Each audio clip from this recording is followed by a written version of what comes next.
child trafficking. Why parents across Norway are comparing their country's family welfare agency to a criminal enterprise. There is something severely wrong going on in Norway, that you're taking children out of well-working families.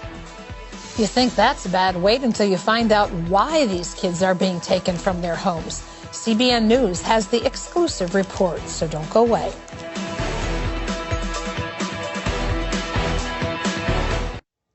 Well, families are under attack by government bureaucracies across Europe, and Norway is the worst offender in violating parental rights. As Dale Hurd shows us, its so-called child welfare agency is more about punishing parents than protecting children. One of the first things you notice about Norway when you visit is how beautiful it is. But there's a very dark side of Norway that most of the world knows nothing about. It's called barnevernet, and it can be as brutal as the Norwegian winter. Barnevernet means child welfare. It's Norway's network of local child protection offices, but to its victims, barnevernet means anything but protecting children. After moving to Norway from Atlanta last year, American mother Natalia Shutakova's 3 American-born children were taken in May by barnevernet for alleged child mistreatment.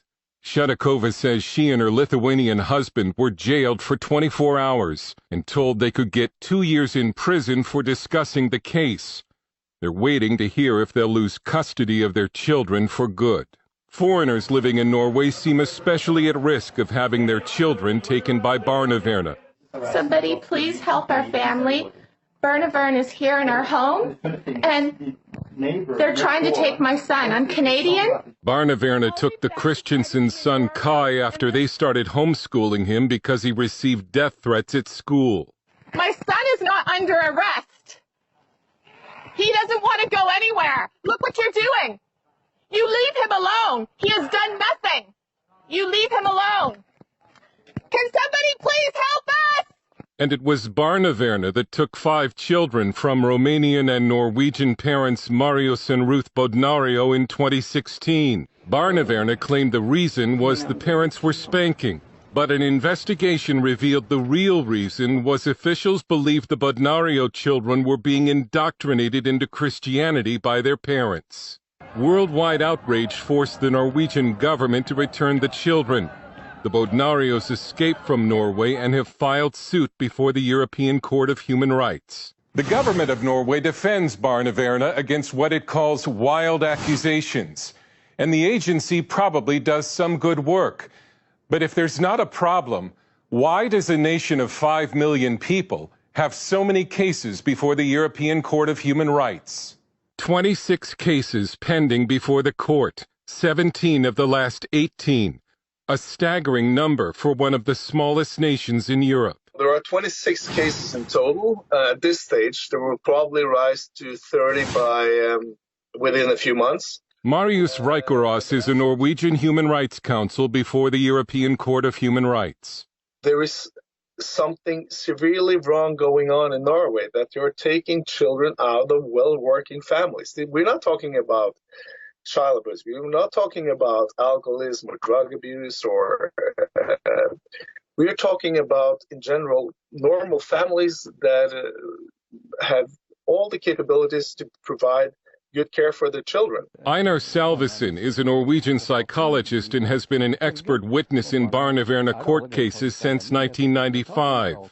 And he says barnevernet needs to be shut down immediately. You need to close down all the offices. It's 400 offices. It has become a system of evil in too many cases. In 2013, barnevernet took American citizen Amy Jacobsen Bjornevag's 1.5-year-old son Tyler because he was 1 pound underweight.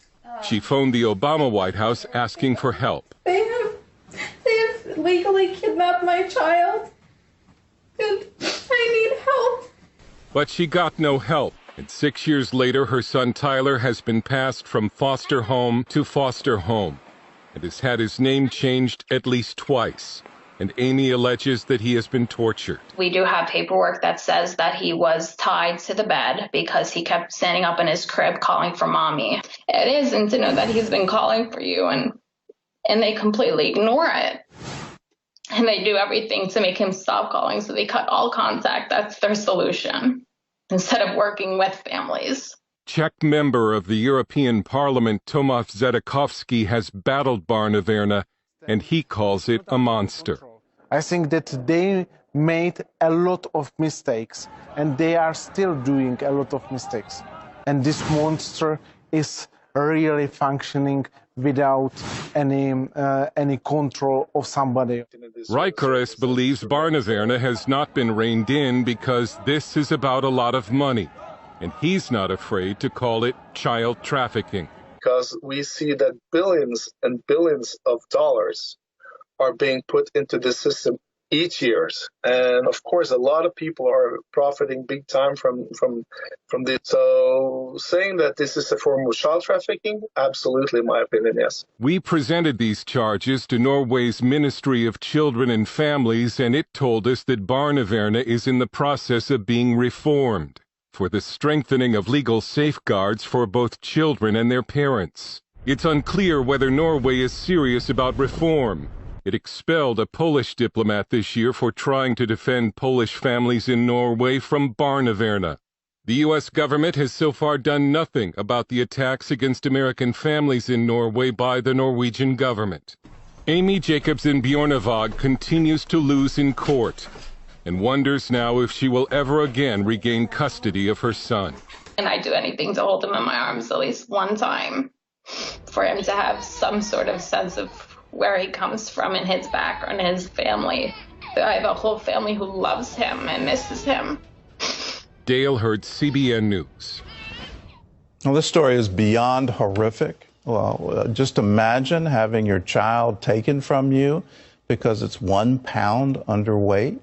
And let me add to this, that child is an American citizen. So it's just horrific that a child would be separated from his mother for 6 years because of being 1 pound underweight. It makes absolutely no sense. And you talk about a bureaucracy run amok where, somehow the state seems to know better than a mother how to raise her own child. This is beyond belief, and we need to act. The first thing is, for those American citizens, those children are American citizens. Our government needs to stand up to Norway and say, you don't get to do that. You don't get to do that to our children. Return these children to their parents as soon as possible, or you are no longer going to be, part of our system. You don't get to do this. The second thing, and this is something you and I can do, we can start posting these stories on social media.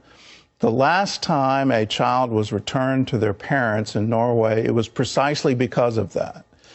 They realized there was going to be a whole lot of international pressure put on them. We need to shame them for what they're doing. I do not understand a bureaucracy that requires 400 offices in a country of 5 million people.